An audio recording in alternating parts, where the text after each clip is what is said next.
La comparaison de Marc chapitre 10 avec Philippiens 3 est instructive. Chacun des deux passages évoque un homme faisant face à une importante décision. Ces deux hommes présentent de nombreuses similitudes. Ils étaient tous deux riches, des hommes bénéficiant d'une renommée sociale, intellectuelle, morale et religieuse au sein de leur société. Probablement pharisiens, ils étaient tous deux aimés du Seigneur. Il a fallu dire à l'un « une chose te manque », tandis que l'autre pouvait affirmer « je fais une chose ».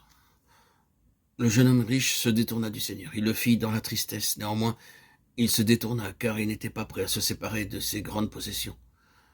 Paul avait lui aussi de grandes possessions. En revanche, celles-ci perdirent tout leur attrait à la lumière de la vision qu'il avait de Christ. Pour Paul, seul le grand prix céleste représentait l'alternative à tout gain terrestre.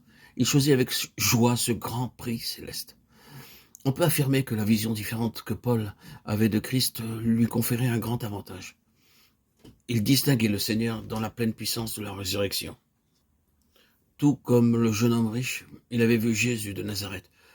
Cependant, Paul était capable d'apprécier quelque chose de la grandeur incommensurable de la puissance de Dieu, dans la résurrection d'entre les morts, de celui qui, méprisé et rejeté des hommes, avait été réduit à l'impuissance et au désespoir, à la croix et aux yeux de tous.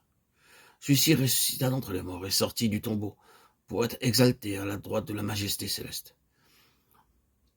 C'était la puissance de la résurrection qui décida Paul de poursuivre le prix de l'appel céleste.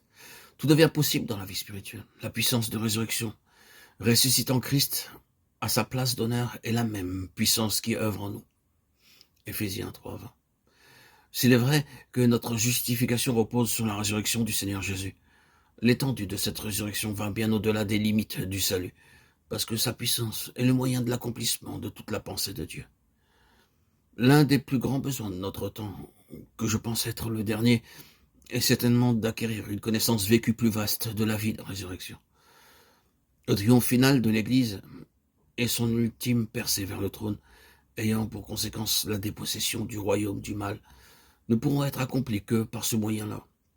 Cette vie, qui a rencontré toutes les puissances maléfiques de l'univers, a été révélée intouchable et incorruptible.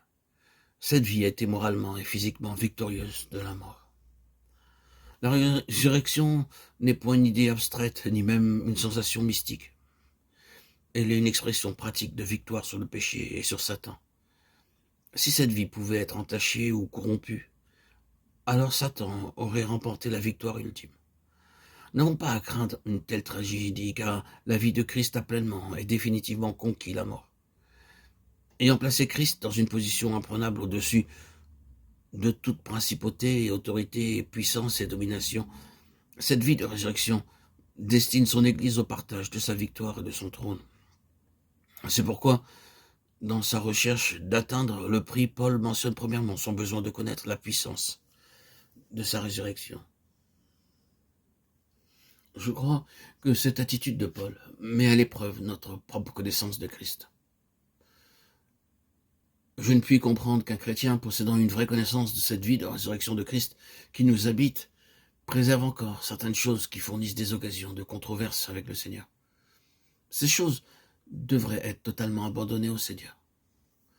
Notre détermination à ne rien laisser s'interposer entre nous et la manifestation de sa vie de résurrection devrait résoudre toute dispute et toute controverse avec le Seigneur et conduire à l'épanouissement de la nature royale de notre appel céleste en Christ.